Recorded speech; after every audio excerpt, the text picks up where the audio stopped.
Okay. Good morning dear friends, मैं doctor Mahendra Saran और स्वागत है हमारे यूट्यूब चैनल पे। तो प्यारे बच्चों, एग्ज़ाम का समय नज़दीक आ गया है और जो बच्चे तैयारी कर रहे हैं पीजी की, वो बड़े ध्यान से और बहुत सोच समझ के इसकी तैयारी करें। मैं आज एमए प्रीवियस के सेकंड पेपर के बारे में डिस्कस करने जा रहा हूँ। जो बच्चे राजस्थान विश्वविद्यालय, मत्स्य, ब्रज यूनिवर्सिटी, पंडित दीनदयाल यूनिवर्सिटी, महाराजा गंगा सिंह यूनिवर्सिटी से जो बच्चे एग्ज़ाम दे रहे हैं वो ध्यान से देखें, क्योंकि लमसम सभी के सिलेबस में जो मैं आज राइटर्स की बात करने जा रहा हूँ वो उनके सिलेबस में है। जैसा कि हमारा जो पहला जो सेक्शन है सेकंड पेपर का, स्पेशली जो आरयू के बच्चे हैं वो ध्यान दें, उसमें किंग लियर है, टेम्पेस्ट है और डॉक्टर फस्टस है। तो मैंने आपको ये बताया है कि आपको किंग लियर को और टेम्पेस्ट को तैयार करना है, क्योंकि डॉक्टर फस्टस जो है वो थोड़ा सा डिफ़िकल्ट पड़ जाएगा। कारण क्योंकि उसमें लिखने को इतना मैटर नहीं है। अगर आप किंग लियर की तरफ देखो तो आप किंग लियर का जो ड्रामा है शेक्सपियर का, उसमें किंग लियर के दो प्लॉटों के बारे में लिख सकते हो, जिसमें एक किंग लियर का हो गया, एक अर्ल ऑफ ग्लाउस्टर का हो गया। किंग लियर में आप किंग लियर की ट्रेजेडी को बता सकते हो कि किस प्रकार गोनरेल और रीगन ने उनके साथ ट्रेजेडी करी। इधर अर्ल ऑफ ग्लाउस्टर के साथ ट्रेजेडी को बता सकते हो कि गोनरेल और रीगन ने भी उसके साथ ट्रेजेडी करी, उसके इलीगल चैट एडमंड ने भी उसके साथ ट्रेजेडी करी। और यहाँ पे आप एक पिता का बेटियों के प्रति प्रेम को बता सकते हो और इसमें चीटिंग व गैम्बलिंग को भी बता सकते हो कि किस प्रकार गोनरेल और रीगन ने लियर के साथ चीटिंग गैम्बलिंग करी और इधर एडमंड ने अपने पिता अर्ल ऑफ ग्लाउस्टर के साथ करी है। यहाँ पे लव रिलेशनशिप का एक ट्रायंगल एंगल भी आप बता सकते हो कि एडमंड के इलीगल रिलेशन जो थे वो गोनरेल और रीगन से थे। यहाँ पर आप ये भी बता सकते हो कि किस प्रकार एक बेटी और एक बेटा अपने पिता के प्रति जो रहते हैं वो डिवोटेड रहते हैं। जहाँ पे कोर्डेलिया की मैं अगर बात करूँ तो कोर्डेलिया अपने पिता के लिए अपनी जान दे देती है और उधर एडगर अपने पिता अर्ल ऑफ ग्लाउस्टर के लिए जान छुड़ा करके लेकर के आता है उसे एडमंड की कैद से। तो किंग लियर का जो ड्रामा है ये एक ऐसा ड्रामा है जिसमें love, romance, tragedy, gambling, cheating, ये सारी चीज़ें हैं। तो आप इसके पास में बहुत सारा मैटर है लिखने को।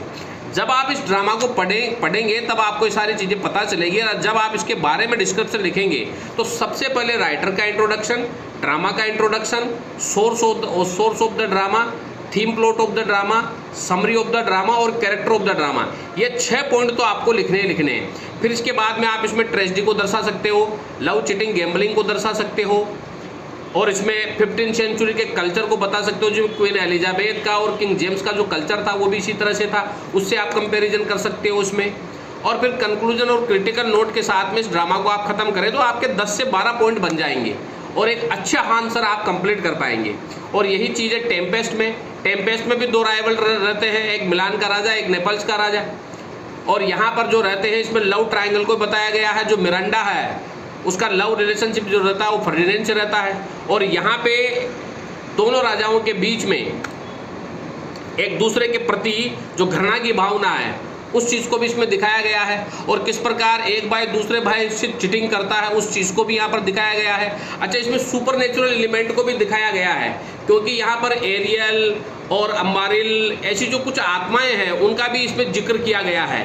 और यहाँ पर जादू के प्रभाव को बताया गया है, क्योंकि मिलान के राजा के द्वारा यहाँ पर क्योंकि जो उसका भाई एंटोनियो था उसने उसको चीट किया, तो उसने जादू का प्रभाव से नेपल्स के राजकुमार को चीट करने की कोशिश करी।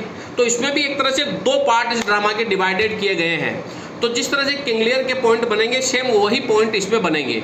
तो जो बच्चे एमए प्रीवियस की तैयारी कर रहे हैं मैं उन्हें बताना चाहूँगा कि शेक्सपियर के दोनों ड्रामाओं को आप तैयार कीजिए। हाँ, अगर आप फस्टस पढ़ना चाहें तो फस्टस भी ठीक है, लेकिन फस्टस में थोड़ा डीप चीज़ें हैं, क्योंकि इसमें बाइबलिज्म थ्योरी आ जाती है। फस्टस जो रहता है वो एक ओवर एम्बिशियस व्यक्ति रहता है जो मेफिस्टोफेल्स और लूसीफर के कब्जे में आ जाता है और अपनी आत्मा को गिरवी रख देता है। अंत में उसको गिल्टी का अनुभव होता है। तो यहाँ पर उस चीज़ को भी बताया गया है। लेकिन मैं चाहूँगा कि आप टेम्पेस्ट और किंग लियर को लर्न करें सेक्शन ए में। अब सेक्शन बी की बात करते हैं तो इसमें जॉन डन है हमारे पास में और फ्रांसिस बेकन है। अच्छा, डन वाला और बेकन वाला ये पार्ट सभी यूनिवर्सिटियों में सेम मिलता है। अब इन दोनों में से कौन सा लर्न करें? देखो, यहाँ पर फ्रांसिस बेकन के ऐसे हैं सारे के सारे। बेकन को फादर ऑफ द ऐसे कहा गया है और metaphysically poet, father of metaphysical poetry Donne को कहा गया है।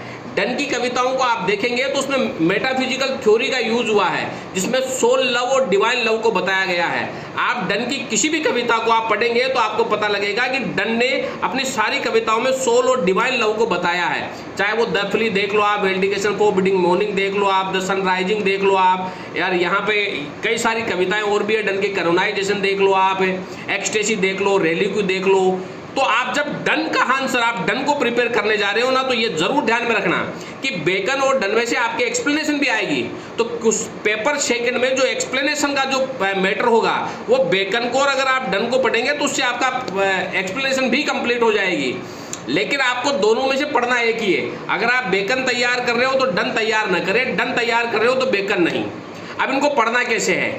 आप डन को तैयार कर रहे हो तो डन की किसी भी कविता का क्रिटिकल एप्रिसिएशन बहुत कम आता है। डन की सारी कविताओं का क्वेश्चन पूछा जाता है कि डन एक मेटाफिजिकल पोएट कैसे है और डन की कविताओं में डिवाइन लव और सोल लव को कैसे बताया गया है, इस तरह से क्वेश्चन पूछा जाता है। तो आप इन सारी कविताओं को डिटेल में पढ़े, एक एक लाइन में पढ़े, ताकि जब आप इसका आंसर कंप्लीट करें तो राइटर का इंट्रोडक्शन, थीम, प्लॉट, पोएम का इंट्रोडक्शन, समरी के बाद में आप उस डिवाइन और सोल लव को बताएं। इसमें बाइबलिज्म की थ्योरी को भी बताएं और इसमें यह भी बताएं कि लिटरेरी थ्योरी क्या है डन की कविताओं की, और किन चीजों की इमेजनरी स्किल्स का डन ने यहाँ पर यूज किया है, और कैसे एग्जांपल्स यहाँ पर डन ने दिए हैं। चाहे वो द फ्ली देख लो आप, द सनराइजिंग देख लो आप, या तो वो सारी चीजों को आपको लिखना है। जब आप इसमें लिटरेरी थ्योरी को डिफाइन करेंगे, इमेजनरी को, ब्यूटी को, सोल लव को, तो वो पोएम की लाइनें भी आपको लिखना जरूरी होगी, तभी आपके अच्छे नंबर आ पाएंगे। अगर आप पोएमों को डिटेल में नहीं पढ़ेंगे तो आप अच्छा आंसर नहीं कर पाएंगे। इसीलिए अगर आप डन तैयार कर रहे हो तो सारी पोएमों को पढ़ो, और बहुत अच्छी कविताएं हैं, आप अच्छी तरह से पढ़ लोगे, विकिपीडिया की मदद आप ले सकते हैं इसमें। और अगर आप बेकन तैयार कर रहे हो तो बेकन के तो सारे ऐसे हैं, तो सारे ऐसे जो है वो सोशल और फेमिलियर ऐसे हैं, जिसमें सोशल थ्योरी को और फेमिनिज्म